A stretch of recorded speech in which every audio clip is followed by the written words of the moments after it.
लुधियाना के सुनील और उसकी बीवी रीटा एक अच्छे और संपन्न परिवार से ताल्लुक रखते थे। एक दिन रीटा की भाभी उसके घर आती है। रीटा, तुझे तो पता है तेरा भाई कुछ नहीं करता, ऊपर से 2 बच्चों की जिम्मेदारी, बेटी भी बड़ी हो गई है। तू तो बुआ है, कुछ मदद कर सकती है तो कर देना। कहाँ पैसे हैं भाभी, बस समझ लो किसी तरह हम लोग भी दिन काट रहे हैं। 2 ही तो कार है और मेरी बेटी भी बड़ी हो रही है। अब उसके लिए कार लेनी है तो 10 लाख का खर्चा तो लग ही जाएगा। तभी वहाँ सुनील आ जाता है। अरे शशि, क्या है, तू हमेशा पैसों के लिए परेशान क्यों रहती है? वैसे क्या जरूरत थी बेटी की शादी इतने बड़े घर में तय करने की? अरे पैसे नहीं थे तो ऐसे ही कर देती कहीं शादी। इतने बड़े होटल में क्यों कर रही है शादी? लेकिन यहाँ तो मामला शादी का है, डेट तय है। दरअसल तेरे भतीजे के पीएफ के पैसे आने हैं, पर उसमें देर हो रही है। जैसे ही पैसे आ जाएंगे मैं तेरे अकाउंट में डलवा दूंगी। ठीक है, हम लोग सोचकर बताएंगे। तभी वहाँ भतीजा आ जाता है। फूफा जी, आप लोग ही मदद कर सकते हैं, वरना तो कैसे काम होगा समझ में ही नहीं आ रहा। मैं वादा करता हूँ जैसे ही पैसे आ जाएंगे मैं आप लोगों को वापस कर दूंगा। हाँ भाई, ठीक है। अब देख भाई, हमारे लड़के तो सारा दिन घर पर पड़े रहते हैं, ना कमाते हैं ना कुछ कमाने की इच्छा रखते हैं। लेकिन चल, ये ले, कितने पैसे चाहिए? जी 4 लाख रुपए। ठीक है, लेकिन पैसे ध्यान से वक्त पर वापस लौटा देना। सुनील मुसीबत के वक्त बीवी के भतीजे की मदद तो कर देता है, लेकिन उन लोगों के जाने के बाद देख ले रीटा, तेरे मायके वालों ने मांगा तो दे दिया, वरना इन लोगों का मुझे कोई भरोसा नहीं है। अरे क्यों भरोसा नहीं है? इससे पहले तो कभी इन लोगों ने आपसे मदद भी नहीं ली। हाँ, ली तो नहीं, लेकिन पैसे की किल्लत ही रहती है ना इन लोगों के पास। अरे ठीक है ना, नहीं लौटा पाए तो भतीजे के ससुराल से निकाल देंगे। सुना है बड़े घर में शादी हो रही है। सुनील और रीटा पैसे तो दे देते हैं, लेकिन अगले रोज ही। हाँ भाई साले साहब, क्या हाल है? ठीक हूँ जीजा जी। क्या बात है, सालों बाद आपका फोन, जरूर कोई बात होगी, बताइए ना। अरे वो तेरी बड़ी भाभी आई थी, बेटी की शादी कर रही है ना, तो पैसे लेने के लिए मैंने दे दिए 4 लाख। सोचा भाई किसी गरीब की बेटी की शादी हो रही है, पुण्य मिल जाएगा। अच्छा किया जीजा जी, उनका बेटा बहुत मेहनती है, जल्द ही लौटा भी देगा। वहीं रीटा भी फोन करके हर किसी को पैसे देने की बात करती है। रीटा की भाभी शशि के पास उसके भाई का फोन आता है। तूने सुनील से पैसा लिया है क्या? नहीं भाई, सिर्फ बात की है, बोल तो रहा है कि दे देगा। वो लोग मदद करने वालों में से नहीं है, और मदद कर भी दे लेकिन समाज में गा गा कर हालत बुरी कर देते हैं। अब गाने दीजिए ना भाई, मैं क्या कर सकती हूँ, मेरे पास कोई ऑप्शन भी तो नहीं है।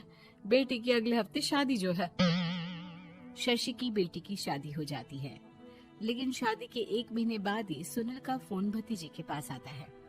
हाँ भाई, शादी तो हो गई हम लोगों की दुआ से।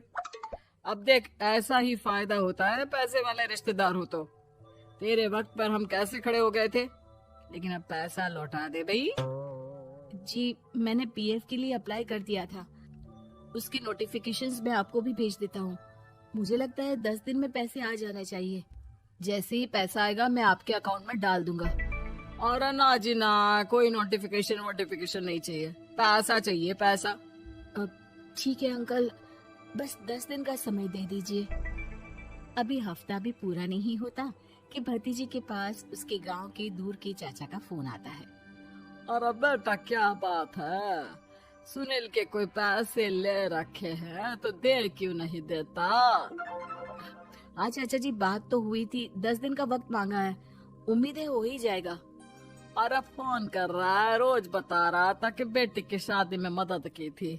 अब क्या है ना, भले ही शादी 10 दिन रोक देते, लेकिन सुनील से मदद नहीं लेनी चाहिए थी। याद है ना, मधु की मदद करके कितना बदनाम कर दिया था उसने पूरे घर को सोसाइटी में। हाँ चाचा जी, मैं भी यही सोच रहा था कि उन लोगों से मदद नहीं लेनी चाहिए थी। कई लोगों के फोन आ चुके हैं। वही रीटा अपनी भाभी को फोन कर देती है। क्या है भाभी, कब पैसे लौटाओगी? पता है ना ये कितना बोल रहे थे, तुम्हारे बोलने पर मैंने पैसे दिए हैं।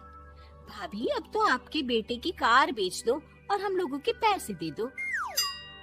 अरे लेकिन रीटा, बात तो 3 महीने की हुई थी ना, अभी तो 2 महीने भी नहीं हुए पैसा लिए, थोड़ा तो सब्र करो। नहीं नहीं भाभी, वैसे मेरा बेटा टिक्कू आ रहा है आप लोगों के घर रहने के लिए, उसको अच्छे से खिलाना पिलाना, समझी? भाभी को समझ में नहीं आता कि वो क्या करे। वो बेटे से बात करती है। अरे माँ, इन लोगों से मदद लेकर सच में बहुत बड़ी गलती कर दी। मुझे खुद समझ में नहीं आता कि कैसे इन लोगों के पैसे जल्द से जल्द दे दूं। तभी डोरबेल बजती है और रीटा का बेटा टिक्कू घर में आता है। आओ बेटा, मामी के घर पहली बार आए हो रहने? आप पापा बोल रहे थे कि आप लोग पैसे का ब्याज तो दे नहीं पाओगे, तो तब तक मैं यहीं रह लूं। और हाँ, मैं एसी के बिना नहीं सो पाता। आप लोग अपना देख लेना और पैसे जल्दी लौटा देना, क्योंकि मैं थोड़ा जल्दी जाना चाहता हूँ। रीटा का फोन शशि के पास आता है। भाभी, पैसे कब तक दोगे? बेटी की विदाई के बाद शशि के घर का माहौल बिल्कुल बदल जाता है। वो हर वक्त बेटे से उसके पीएफ के पैसे पूछती, और पीएफ यानी कि सरकारी काम आजकल में पूरा 1 महीना और बीत जाता है। भाभी, मैं और ये अमेरिका जा रहे हैं, घूमने के लिए पैसों की बहुत जरूरत है। रीटा, मैं पूरी कोशिश कर रही हूँ कि जल्द से जल्द पैसे का इंतजाम कर दूं, लेकिन पक्का नहीं बोल सकती। तभी सुनील का फोन भतीजे के पास आता है। देख माना 3 महीने की बात हुई थी पैसे लौटाने के लिए, लेकिन अभी मुझे पैसों की काफी जरूरत है। मैं अमेरिका जा रहा हूँ, तो पैसे मैंने किसी से ब्याज में पकड़ लिए हैं। तू हर महीने 4 लाख का 20,000 ब्याज डाल देना मेरे अकाउंट में।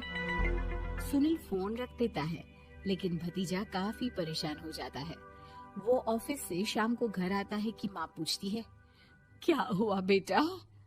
बेटा माँ को सारी बात बता देता है। माँ भगवान के सामने हाथ जोड़कर खड़ी हो जाती है और रोने लगती है कि तभी बेटे का मोबाइल पर मैसेज बजता है। माँ, पीएफ के पैसे आ गए। और वो ऑनलाइन ही सुनील के पैसे वापस कर देता है।